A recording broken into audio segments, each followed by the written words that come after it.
Hello, everyone. It's time once again. You got questions and we got answers. Sorta. It's Ask the Amigos, Boat, your favorite. That's right. We're going to kick things off with Paul, a.k.a. Hermsky. All He right. asks, what do you usually spend your Patreon money on? That's a great He question.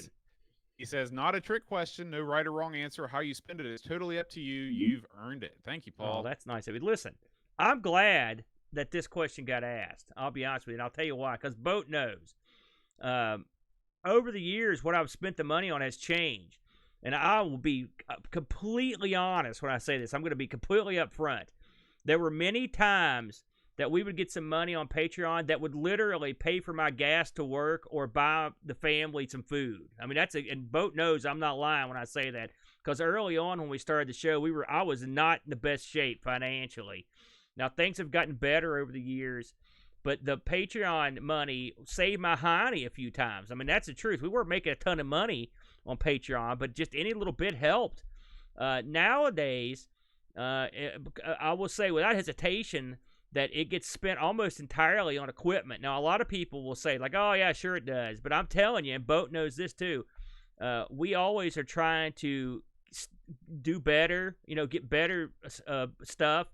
And listen, we can't improve ourselves. So the best we can do is actually buy better stuff.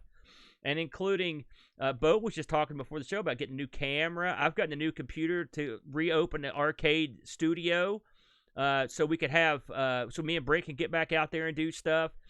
We've also bought, how many hundreds of dollars have we spent on capture devices over the years, and computer equipment, and microphones of all sorts, and headphones, and stuff like the Stream Deck, stuff like that, which I've got sitting here.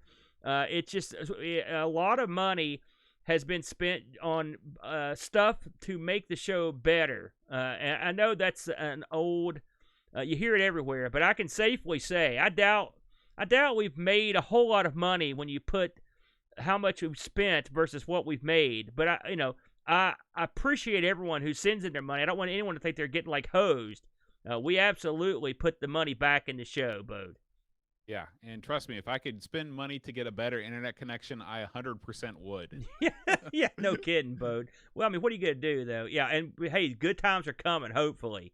I know, I mean, prime example, we did the Amigathon where Boat's router exploded. That was straight up. It's wacky stuff like that, or buying new cabling. It's crazy what you can spend money on top of just the normal network stuff that you can spend it on. But I want everyone to know that I definitely don't take your kindness lightly, and we appreciate everything everyone does for us. We sincerely do.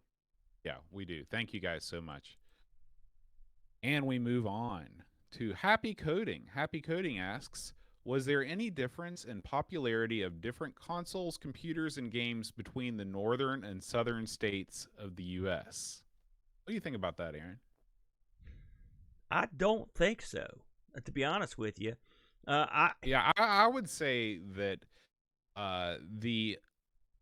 in at least in terms of gaming, the United States, though we are a large country geographically, I think that there are very few differences in trends in terms of video gaming. I think that there's, everybody is pretty much into the same stuff all the time.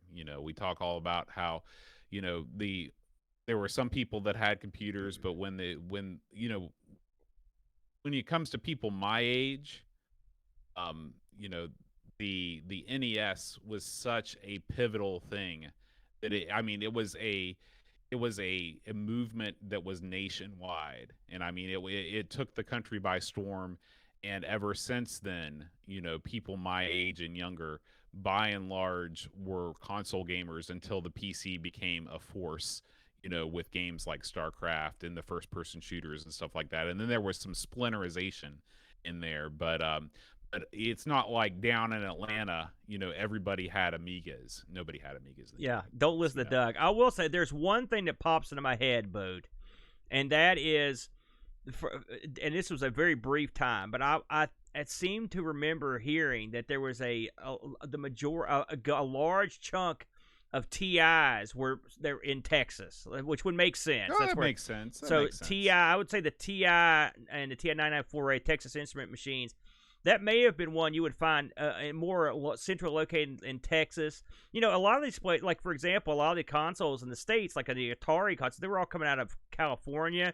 But I wouldn't say there's a disproportionate amount in California versus like the East Coast, because they had such everyone had them.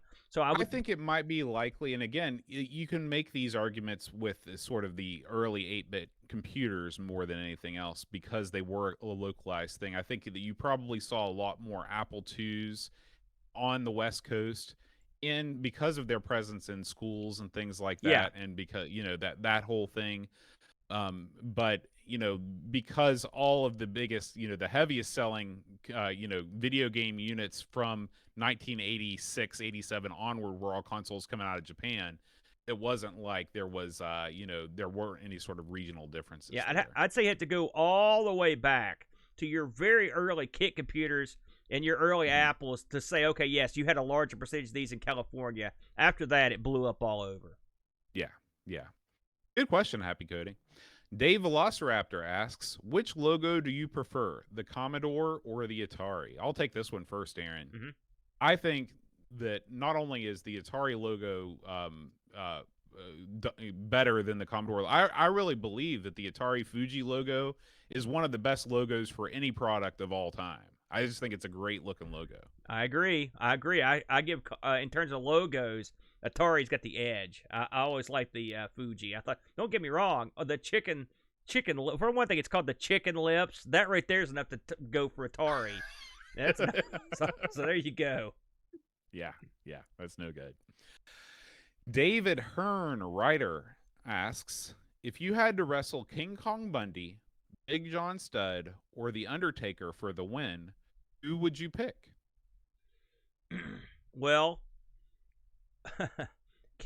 probably of those three, I don't know. That's a tough choice. It would not be John Studd. I don't know. You may not be familiar with him, Bo, but he feuded with Andre. He was about 6'11". He was a big guy. King Kong Bundy would be the most fun to hang around with. I would probably pick him, even though he could hurt me real bad. But I always liked Bundy as a character. He had a great look. Gorilla Monsoon used to call him, looked like he was melting all the time. King Kong Bundy, he used to call him the condominium with legs, which I agree with that statement. That's so great. The Undertaker would probably be less likely to hurt you than the other two. I don't know. That's a tough choice. But I would go with the Bunster, King Kong Bundy. I've always been a big fan of the bun. What would your finishing move be? Get smashed by King Kong Bundy. I'm going to go in there and tell Bundy to put me over. Are you kidding me? It would be a squash match. He would get me in the corner, get me with the big Bundy avalanche, drop the big elbow. 1, 2, 3. I did the job, brother. Good question, David. Laurent asks a question for me. He says, what minimal changes do you think would help you get into a 3D case-by-case dungeon crawler? I'm not going to hear this. I'll tell you, get out of the dungeon. When I play video games, I want to inhabit the world that I'm playing in. And inhabiting a world that is based on walls that all look exactly the same is about the least fun thing imaginable. So take me out of the dungeon, and I can handle a dungeon crawler. Nothing about the frame-by-frame movement or the tedious combat or the utter pointlessness of the gameplay bothers me. But just take me out of the dungeon, and I'll be a happy boy. You're gonna love Dungeons and Dragons, bro. We do that on the Coco show. Laurent also asks, have you tried Etrian Odyssey on the DS or 3DS? Have you ever played Etrian Odyssey before, Aaron? Nope. I have not, but I just got a DSi XL. Rushi sent me a multi-cart for it, one of those SD card things. My kid had one of those that got stolen, unfortunately. I used to have one for his 3DS. Yeah, they're great. I'm going to try out Etrian Odyssey on that, and I will report back. Beauty. Wrong. Yeah. Pajako6502 says, the end is here. It's the blank apocalypse. You're going down, taking as many of them with you as possible. Choose your destroyer. So it's the blank apocalypse, Aaron. What's taking us out? Let's see. So I get to pick. It's sort of like that Ghostbusters. I think of something, and then that's what will become to destroy me. I would go with, you know, probably Amazons. I think I'd go down that road. I mean, if you're going to go out, you know, you can enjoy the scenery while you're getting taken beat out, to death by a hottie. I mean, I can think of worse ways to go. So I'm going to go with that one, Boat. That's tricky. I don't know. Maybe I'd go with the mid-70s EM pinball machine apocalypse. Those things have legs. You just looked over your room and came up with that, didn't you? That's exactly what it was. You looked across the room. I will never reveal how I answer any of these questions. That's exactly. You looked across the room. You saw that pinball machine. Listen, why couldn't you get a bunch of smooth 70s jazz musicians to kill you via that? That sounds like something you can get into. Smooth 70s jazz can kill you by itself. You don't trust me, I know. David Hearn asks again, Galaga or Pac-Man? Galaga, duh. Yeah, Galaga. No question, Galaga. Batman asks, Atari 8-bit line or Commodore 64? What's your preference, my dear chums? Atari 8-bit line, brother. Yep, Atari 8-bit all the way. I grew up with the Atari. Now, don't get me wrong. I like the C64. I'm getting there, but hey, Atari. 64 has got a long road to hoe before it can be considered a property. You grew up with Atari too, pal. Don't get me. Kit asks, if you could live in any other state, where would it be? I think the correct answer would be you could live in any other state, period. No, because it would be tough.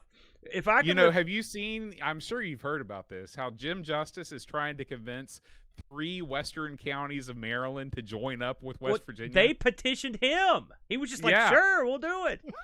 I love it. He said these words. He said, you can live in paradise. Yeah. Listen, here's the funny thing about here's the thing about West Virginia, okay? You're always at the bottom of the list. We're always the worst. Everyone thinks it's a garbage. Okay, that's fine. I saw one the other day. We were amongst the top 25 unfriendliest states too, and that used to be our thing, that we were super friendly.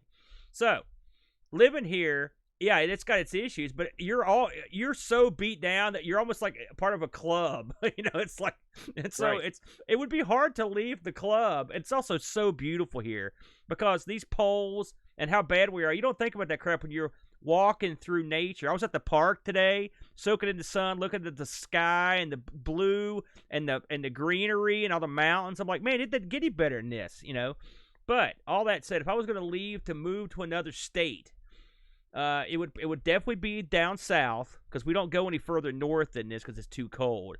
I don't want to go to the deep south, so it would probably be something like North or South Carolina boats, probably where I'd end up hanging my hat, maybe on the coast down there.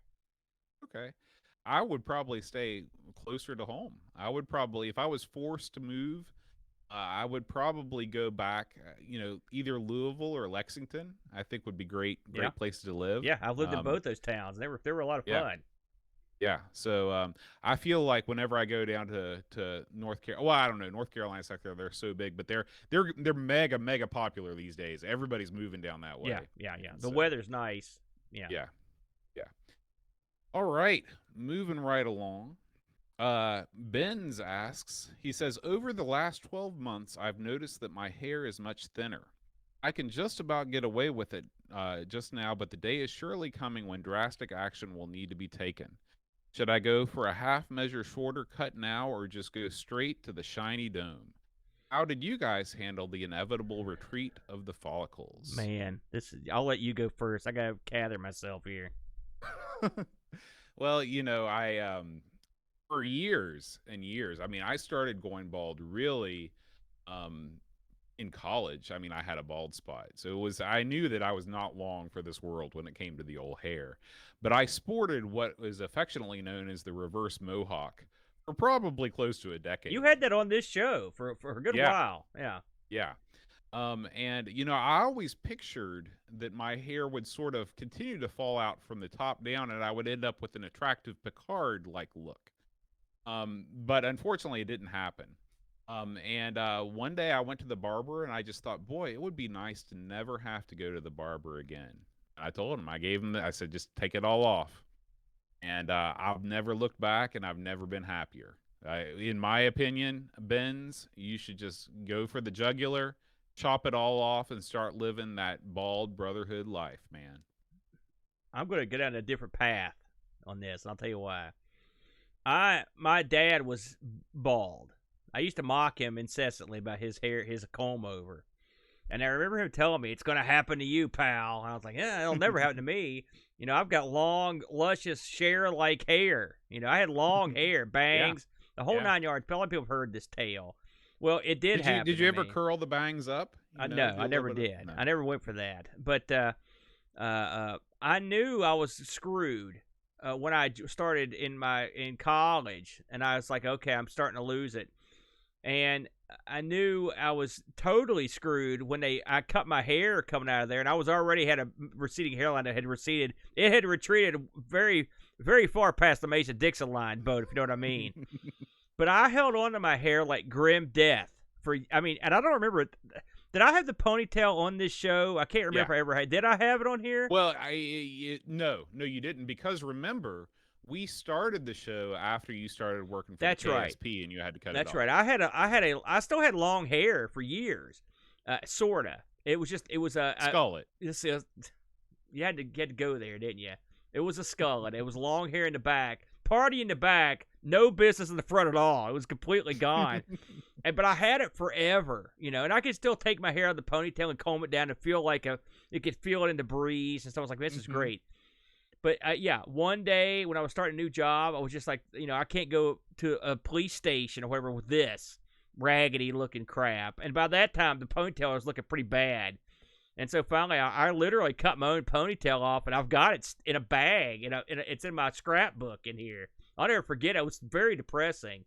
And, I'm glad that you kept it. That's what Dave asked in the chat. Do you have the ponytail? I've got a box. I've got a place in my ponytail, and I've also got a couple beards, real long beards that I cut off that I kept because they were at the time I'd cut them to go to funerals. That's why it's a stupid thing to do. I don't know why I do it, but I would suggest to whoever wrote that, Benz, hold on to your hair as long as you can. I mean, even if it gets to the point where people are starting to notice it, don't get rid of it because there's no turning back. Once you enter the Bald Brotherhood, you're a member for life, just like the NWO boat. And you know it. You ain't going back. And you can't grow your hair back and be like, hey, no one noticed. They're going to notice. And you're still going to be bald. So hold on to it as long as you can. Caress it. Wash it. Go out and swim with it. Go out in the breeze. Go to the ocean. Let it blow in your hair. Do it and then cut it after you've done all those things and join the Brotherhood, my friend. We'll take you on. Excellent. Ben's asked one more question. He said, now that you have both had time to immerse yourself in Mr. Goodness, what cores have been a pleasant surprise? Well, I will say the ZX Next, I use that one early and often, to be honest with you. That one's great. So I would say that one's been good. And once I learned how to use the Atari 8-bit one, that one's been good. One thing I learned about these cores is a lot of them have crazy shortcuts that you've got to sort of memorize. Like the C64 one's another one I've used a lot. I can say it's easier for me to talk about the ones that are disappointing than the ones that are great because I've enjoyed almost all of them. The disappointing ones. That was his next question. What are the disappointments? The 68,000 supports crap. They just gave up. I don't know what happened on that one, and that seems like something. I mean, here we are. We're going through PlayStation now. I talk about Saturn, but we can't get the 68,000. I find that odd, and I will say the arcade support I find dubious. I will say at times, depending on which core you're using. But man, the Mister has been nothing but good to me, Bode. Thank you for that, by the way. I'd say the ZX Next, definitely. I wasn't even aware that was going to be an option. Yeah. So that's probably my biggest surprise. And disappointment, I guess I haven't really explored the cores.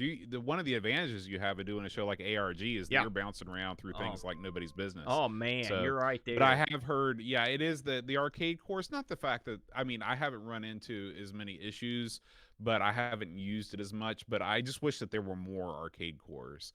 It's hard to use the Mister for arcade stuff when MAME is so good. The Mister is great, right? But it's nice to it. I've got sitting right beside me a Raspberry Pi, all right.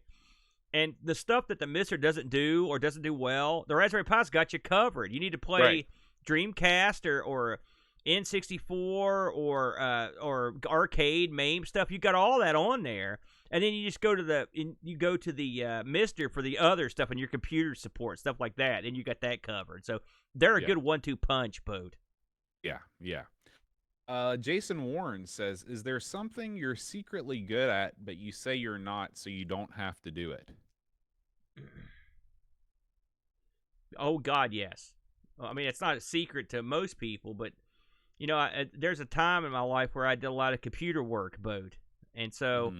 I'm a good hand when it comes to like PC stuff, but if you let people know that, then you're at their beck and call. So I've sort of let people forget that I ever did that, so I don't have to go to Uncle Bill's house or Aunt Frida or whatever and go and work on their computer stuff because that gets old real quick. And you don't want to say I won't do it. I'll do it if they ask me, but most of the time I just kind of hang low. I don't have to fool with that stuff. So that's also moving stuff. I don't tell people that. I mean, I'm not as strong as I used to be. But I used to be a big old lug. You're crazy strong, man. And so I used to be. But I mean, people would always get me, including you, I might add. Yeah. That's how I knew. That's how I found out you were crazy strong. Well, it's funny. I saw that you had the anniversary of your pinball machine the other day, and I had to laugh because I saw Hat Chad chimed in because we put that sucker in your house. But I don't do that much anymore because it hurts. So I don't do it as much as I used to. So those are two things I would say. What about you? No. When I'm good at something, I tell the world I'm good at it. I like your philosophy. What the heck? Yeah. Dave Velociraptor asks, "Can you beatbox?" I never. Hose is good at that. Did you know that? Hose does a great beatbox. I would not have pegged him as a beatboxer. I can't do it. No, I mean I've tried and it didn't go well. I think most people think that they're great at beatboxing, but most people are not. No. Remember that awesome cartoon Doug? No, I mean I remember the cartoon, but it was not awesome. It was crap. It was awesome. There was a beatbox part of the theme. Yeah. And when I would beatbox along with it, before I would think, man, they're going to hire me one day to do whatever Doug is when I'm a grown-up. And I'm going to be awesome at it. And then I realized that everybody can go, and that is not real beatboxing. It's funny. The timing of this is hilarious because just last night I was sitting around and I started watching thinking. Doug? I started thinking about Michael Winslow. Do you remember him? Oh yeah, he's the human that's voice, talent. crazy voice machine. He was in the Police Academy movies. He was in Spaceballs. There's a great bit on one of these late night shows where he sings Zeppelin. Have you seen that? Where he does the guitar and sings like. It's been a long time, but I have. Unbelievable, seen that, this guy. That is real talent. Do you know he was on America's Got Talent a couple years ago? He made it to like the semifinals. Why was he there? He's clearly got talent. He's the only guy. So him and Bobby McFerrin and some of the old beatbox guys from the 80s are the only ones that did that as a career. That's it. There were like 4 guys. I kind of looped them all in with the guy that talked really fast. Remember that guy? The fast talker. Oh yeah. You don't see guys like that around anymore. You don't. It's because that's stupid. That's why no one knew what the hell he was saying. He was like, oh, blah, blah, blah. Black has got 3 rapid fire questions. He says, "What was the first vinyl album you ever owned?" Well, the earliest one I remember was, it's tough. It's one of 3. It was either a K-Tel album of greatest hits, the Grease double album, right? And then I had a bunch of these 45s that had nursery rhymes and stuff on them. So it'd be one of those. I had a box of records growing up, and I remember 3. There was the Mickey Mouse Club, like singers from the Mickey Mouse Club, the original Mickey Mouse Club. Yeah. The Batman soundtrack, the Adam West Batman soundtrack. Oh wow, which was great. Yeah. It was basically all of those instrumentals from the show mixed in with like little clips from Batman and Robin. And the third one was Around the World with the Chipmunks. So those Oh, are God, I those are hated the those three that I guys. remember. I liked it when I was a kid, but now not so much. Yeah, not so good. I mean, I can remember tons of albums, but you asked about the first one. So, but yeah, I used to have a ton Yeah. of 45s and stuff. Those were the three I remember. The first album that I ever bought, of course, when I was buying stuff, vinyl was out. It wasn't until I was in college. And I bought a bunch of records at second time around over there by the old movie theater because they were cheap. You know, you could get records for nothing, and that's how I discovered a bunch of stuff. But Yeah. the first new vinyl that I bought was Siamese Dream by Smashing Pumpkins when they started re-releasing those. You know, it's funny. I never bought vinyl. I was just sitting here thinking. I was trying to think, man, did I ever buy any records? I can think of 2 times I bought records ever. Mm-hmm. I was at a wrestling mini convention, and I bought a 45 off of Larry Zbyszko that he signed of him singing this Really? song. I haven't even heard it. And the other one is for Christmas I bought hose. I was at a store at the Hillbilly Flea Market, of all places, and they had a record store there, and they've got this crazy old guy from like the 60s that works. So he's like, yeah, man, you know, blah, blah, blah. And I bought the original soundtrack to Americathon as a Christmas gift for him a couple years ago. So I think that's the only 2 albums I've ever bought on vinyl. Flack also asked, what was your favorite Halloween costume as a kid? I had one where I dressed like a bum and had a bum mask.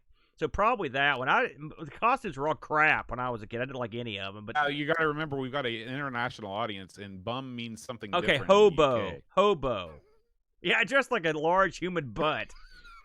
That's what, and still do. Waka waka. No, it was a hobo outfit, Boat. My mom made me a Batman costume right after the release of the Michael Keaton film. And it was something. It was something. This was the mask did not allow me to see out of the mask, so I stumbled just like the real Batman. Yeah, but I loved it. It was great. Oh, thanks, man, Mom. that's good stuff. Oh, man. And finally, what is or was your favorite Halloween candy? Man, well, I like the candy corn an awful lot. If we're just talking about like what is a candy, I don't really eat a lot of candy. But I always eat candy corn around Halloween. I'll get myself a bag of candy corn. Yeah, a lot of people hate that stuff too. By the way, you know. But, yeah, I think it's good. You know, it reminds me of Halloween. But I mean, are there better candies in the bag? Oh God, yes. But I mean, yeah, that's the holiday specific candy. Right.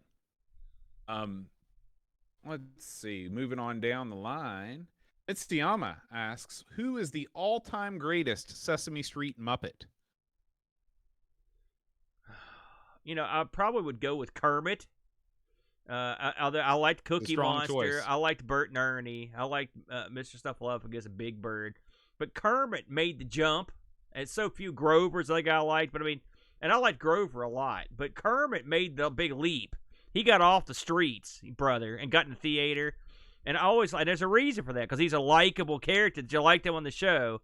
He did a bunch of crazy stuff on Sesame Street, that he did crazy stuff on the Muppet Show, so I would say Kermit, Boat. Yeah. I was going to answer a whole bunch of ones, then I saw it was specifically only Sesame Street Muppets, so that narrows the field. I'd have to go with Bert. I think Bert just cracks me up because Ernie is always needling him, and I love his expressions. My dad always reminded me of Bert. I don't know what it was. You know, Bert had all those striped clothes. My dad used to have some of those back in the 70s, and so there's also that. But yeah, I was like Dad's Ernie. I would just drive him bananas, I think. And now my son makes me the Bert, unfortunately. Let's see. Lobsterminator asks, what are your favorite implements of war? Anything from trebuchets to some fighter jet, what do you find coolest or most interesting? You know, I watch a lot of those World War II, like hidden secrets of the war. And one of the things I've always found intriguing is when they've got these massive guns mounted on the backs of trains. You know what I'm saying? The Germans, that was one of their babies. They'd build tracks and have these things go into tunnels and crap, and it was time. And the thing is, they were absolutely worthless. But they were just like huge guns that were mounted on these trains, and they'd shoot them across the straits and stuff. I always thought that was such a wacky thing. So I'm going to go with big, huge guns mounted on trains.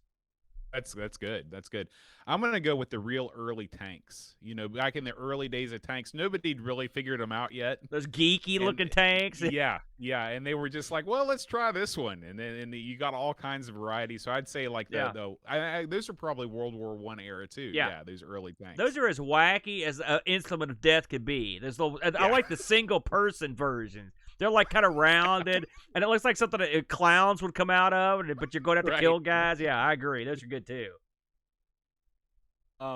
Christian Russell asks, which one of you is the more convincing liar? Well, it's clearly Boat. Yeah. Now, which one of us is lying? There's no doubt about it. You see what I did there? This is like the scene from The Princess Bride. I've never lied. I don't ever lie. I'm a straight shooter, brother. You know that. And brother. I don't even know if I'm telling the truth or not. So, Lord Soup asks a question for Amigo Aaron. All right. He says, Boat bought you a Mister. Yeah. Does this mean Boat is now officially awesome? Well, Boat was awesome before that. Boat's bought me a bunch of cool stuff over the years, and the Mister. But I'll say the Mister is awful good. I really do like the, the cigar box joystick too, just because that Chupacabra. I didn't see that one coming, and it was so nice. So I'm a real big fan of that one. Boat also bought me the Atari XEGS, that was awful nice of you, Boat. And I've gotten a lot of use out of that too over the years. So yeah, Boat's a very generous guy. He's also very patient. So thank you, Boat. Pajako 6502 asks, do you still own or have you rebought any non-retro gaming toys from your childhood, and what are they? You can see some right back there. I've got my 2XL up there that I always wanted but could never afford. I didn't even ask my parents for it because I knew it was expensive, but I always wanted one of those. My Big Trax is up there that I used to own when I was a kid. So those are two toys right there. Dark Towers, they're right here somewhere. That's another game I used to own when I was a kid. My Odyssey sitting over here, I owned that when I was a kid. So I've got a lot of the stuff that I grew up with. I was pretty good with my toys, and I wasn't a huge toy guy, back in the day. Once computers came around, I was like, the heck with these action figures and crap. I don't care about that anymore. I want the good stuff. Yeah, I've got stuff from when I was real little in my parents' house, like, the Fisher-Price Little People, those little guys. Oh, yes. I hear a lot about those guys. I never got into those, but I know people love them. Mm-hmm. And I've got an old Ford Bronco that's over here on the shelf next to me that I had growing up, and then some stuffed animals. But by and large, most of my stuff was sold at a yard sale over the years. Oh, yeah. That's a bummer. You know how that goes. You made up for it, though. You got cool new stuff. Listen, I've got enough stuff to last me. That's for sure. I know. I feel the same way. David Hearn, writer, asks, back in the day, when did you switch over from the Amiga to the PC, and what was the reason? And he says, I had a CD32 with Microcosm, while my PC buddies had Wing Commander. Yeah, I knew it was time. Brent says that's his all-time least favorite game we've ever played on ARG. Physically hurt him to play. Yeah. I know Boat can't answer this because he never had an Amiga back in the day, but I did, and I can tell you, I know exactly when it was. It was in '93. I had just moved to Lexington, and I had my Amiga 1200. I had the hard drive. I had a nice setup, Boat. But I could see the writing on the wall because the same thing had happened with the Coco. Suddenly there's no Coco stuff. There's no one talking about the Coco. The magazines start going away. And you're like, well, I see the writing on the wall. And so we sold all the Coco stuff back in to get the Tandy TL. The Amiga was the same thing. I watched with more than a little interest as Commodore fell apart. They were gutted. The remnants sold off. And I thought to myself, it's 93 now in America, mind you. And I was like, this thing's not going to be a viable computer within the next 2 years. It's going to be completely gone. And so I sold my 1200, which was stacked. I love that thing. But just like the Coco, I had to be realistic. I couldn't afford the luxury of keeping it and having something else. And I ended up selling it. I bought a PC that had it was a 386 motherboard with a Cyrix 486 chip and a 386 socket. And I remember they delivered it to my apartment complex in Saddlebrook in Lexington, Kentucky, when I wasn't home. And I'm lucky my neighbor went out and grabbed it and stuck it in her house, in her apartment, because they would have gotten stolen. It was not the best apartment complex. And I remember bringing it home, setting it up, and I was now a full-time PC guy again. And it was a bittersweet day, I can tell you. Let's see. Oh, here we go. Lord Soup says the aliens are coming for our hot and awesome Earth chicks with their evil armada. What ship from a scrolling shoot 'em up are you flying out to defend our ladies from the space alien hordes? You can choose it for any reason. Firepower, looks, special abilities. He says, I'm grabbing the top cost ship from X-Out with all the best guns. Maybe you guys would choose the eponymous fighter from R-Type or the crazy blammo power of the ship from Hybris. Not me. I would go with the awesome decked-out ship that you could put together in Alcon. That thing's awesome. It's got heat-seeking missiles. It's got side shields. It's got all kinds of crazy stuff. Tons of parts that you could get blown off to keep going. I would definitely go with the old Alcon, or Slap Fight, if you will. But I always liked that ship. I would go with the robot witch ship from Harmful Park for the PlayStation. You can push a button, and it will turn into there's hands that will throw pies. And if there's nothing that aliens hate, it's pie. You're going to go out in a blaze of stupid. Buck Owens asks, if you had a vision of the location of a missing child, would you contact the police? Would you investigate on your own? Or would you blow it off? I would contact the police, which is easy for me. I would just make a call and be like, listen, I had a vision of a missing child. Because if I had a strong vision like that, which would be unusual for me, I would definitely contact somebody, because clearly I was on a wavelength. There's something was happening. Some conversations from the dark side style crap was going on. It depends. For me, if it was a place that I knew about, like if I had a vision of, of a missing child and they were over there by like the where they park the school buses over by the high school, then I would go over there and check it out. Yeah. But otherwise, I would be scared to alert the authorities because I would be afraid they'd find the missing child dead, and then suspicion would fall on me. See, this is what's wrong with modern day, right there. The fact that you would say that, and you're not wrong. You'd be the number one suspect, but still, they've no room left for the good, handy, always correct medium that gets these, or the conduit for of these sorts of dreams. Yeah. Jonah asks, most kids have no interest in old crap. At what age did you start to look backwards at tech rather than forwards? It's not that long ago, for you with the honest truth. Me and my friends were always looking for the next great, especially when it comes to personal computers, for example. Like, we were always looking for the next, we wanted to move forward, not backward, Really, for me, in terms of computers, it would have probably been up on Mud Mountain, where I just happened to have a box with my Amiga in it that I'd repurchased at some point. And I was like, I could set that up and play those cool old games. And that was sort of what did it, because I never really was I played a lot of retro arcade stuff, but not really like home computer stuff. And so that's sort of what got the juices flowing.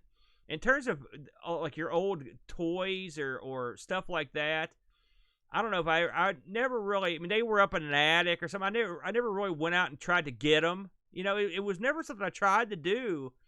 But as I've gotten older, I've never been that nostalgic either. But if there's certain stuff I want, I'll go get it. But there's not a ton of stuff. And in some ways, I haven't changed that much. But there are a few differences. But yeah, it would have been, I'd say probably 2003 or so when I got the bug, Boat. What about you? Wow. Yeah, I was much earlier. When I was in high school, of course, I was hanging out with the Lilies and your brother, and the Lilies had a Mac Plus set up in their basement. I was like, man, here's this old computer. This thing looks awesome. And I was like, man, I wonder if I could get an old computer. And then I was like, I have an old computer. It's the old Atari. I forgot about this thing. That's when it went down. Around the same time, the band director was cleaning out the band room. And there was a Franklin Ace in there and a Commodore 64. Who knows why these computers were in the band room? And he's like, you want these old computers? And I was like, yeah. And then before you knew it, bam, I was into retro stuff. There you go. Yeah. I like it. Did you ever figure out why there was a computer in there? No, and I never found out what happened to those. I think those computers were both sold at a yard sale. Yeah. Let's see. Super Tech Boy asks, "What was your?" And this is a question. I could guess this question for both of us. What was your favorite Patreon song / performance? None of them have been very good. They've all been painful. I usually like it when they get the full band because at least there's a band there, but with the bad singing. I will say, when I made that video for last year's show, I really liked your attempt at singing the Spice Girls song where you just completely fell apart. Was a real good one because it was just you sucked. When I showed off my dance moves too. You sucked so bad. I also liked when you did the Lola tribute with the guitar. You know, you don't do that much anymore with the guitar like live. Like you used to do that quite a bit. Yeah. So well, back in the day when there were only 20 names, it was a lot easier to handle. That was live, pretty. That was a pretty fun one as well. I like that one. So those two come out to my head. I did like it when we did when we sang the West Virginia, Take Me Country Roads. That was fun too. Especially since that happened after the show. I always liked that. Right. I always thought that was a kind of sweet moment. I'm a real stupid guy, but I thought that was cute. So I would say those three are at the top of my list. For me, I like the when I pulled out the penny whistle and did the Titanic theme. Yeah, that was different. I forgot about that. Was one. fun. Yeah.